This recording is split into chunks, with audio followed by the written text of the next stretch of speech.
नमस्कार। अब हम जायसी के पद्मावत में सिंगल द्वीप वर्णन के आगे के अंश पढ़ेंगे। जायसी सिंगल द्वीप के गढ़ का वर्णन करते हुए कहते हैं, गढ़ पर नीर खीर दुई नदी, पनिहारी जैसे दुर्पदी। सिंगल द्वीप के गढ़ पर नीर और क्षीर अर्थात पानी और दूध की दो नदियां बहती हैं और वहां पर पनिहारी ने इतनी सुंदर है जैसे रानी द्रौपदी हो। और कुंड एक मोतीचूरू, वहां पर मोतीचूर नाम का एक कुंड है। पानी अमृत कीच कपूरू, उसका पानी अमृत के समान है और कीचड़ कपूर के समान सुगंधित है। ओहिक पानी राजा पे पिया, बिरिध होई नहीं जो लही जिया। उस पानी को राजा पीते हैं और वो जब तक जीते हैं वृद्ध नहीं होते, बूढ़े नहीं होते। कंचन बिरिच एक तेही पासा, उसके पास एक कंचन का सोने का वृक्ष है।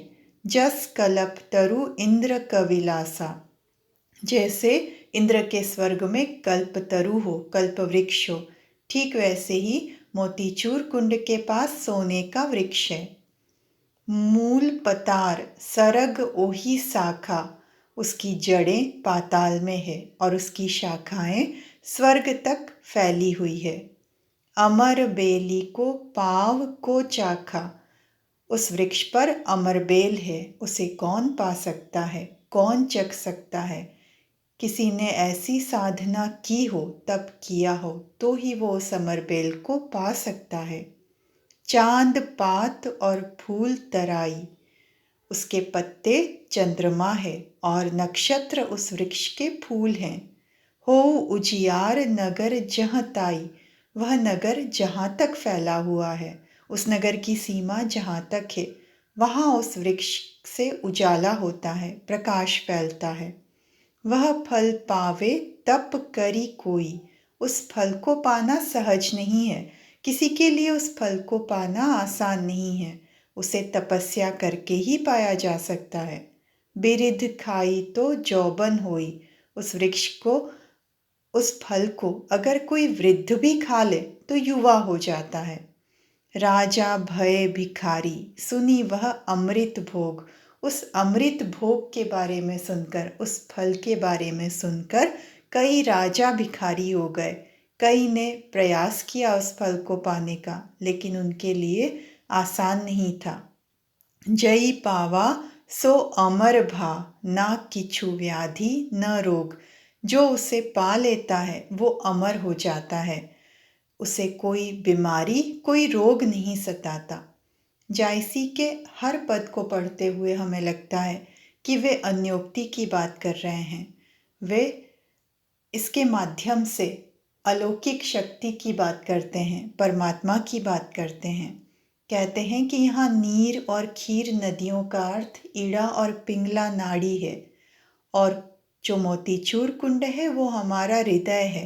हृदय में ही हमें अमृत और सुगंध सबकी प्राप्ति होती है और कंचन वृक्ष हमारी सुषुम्ना नाड़ी है।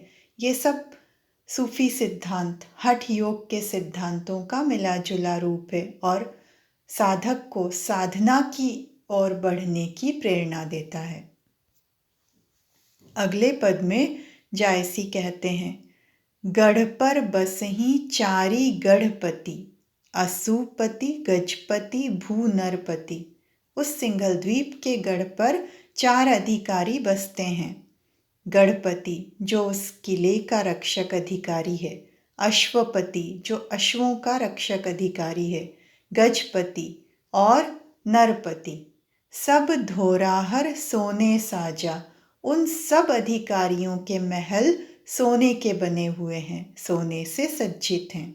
अपने अपने घर सब राजा, वे सभी अपने अपने महल में राजा की तरह रहते हैं। रूपवंत धनवंत सभागे, परस पखान पौरी तिन्ह लागे। वे सभी अधिकारी रूपवान हैं, धनवान हैं, सौभाग्यशाली हैं। उन सभी के द्वार पर पारस पत्थर लगा हुआ है। कहते हैं पारस पत्थर से लोहे को छुआया जाए तो सोना बन जाता है।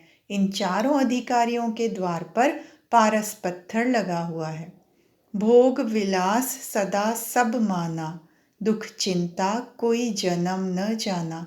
वे सभी भोग विलास में रमे रहते हैं, ऐश्वर्य में लीन रहते हैं। उन्होंने अपने जन्म में दुख और चिंता को महसूस नहीं किया, जाना ही नहीं है।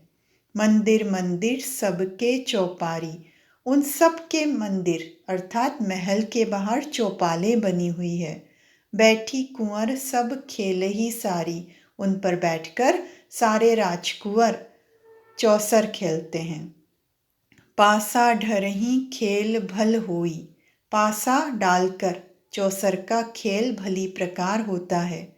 खड्ग दान सरी दूज न कोई, खड्गबाजी में तलवारबाजी में उनकी समानता कोई नहीं कर सकता, उनके समान कोई दूसरा नहीं। भाट बरनी कही कीर्ति भली, उनकी कीर्ति उनका यश भाट भली भांति बखान करते हैं। चारण भाट उनका यश गाते हैं। पावही हस्ती घोड़ सिंघली, और बदले में वे हाथी और सिंघली घोड़े प्राप्त करते हैं। मंदिर मंदिर फुलहारी चोवा चंदन बास, उन सब के महलों के बाहर फुलवारियां लगी हुई हैं जिनमें चोवा और चंदन की खुशबू आती है, जिनमें चोवा और चंदन की महक व्याप्त होती है।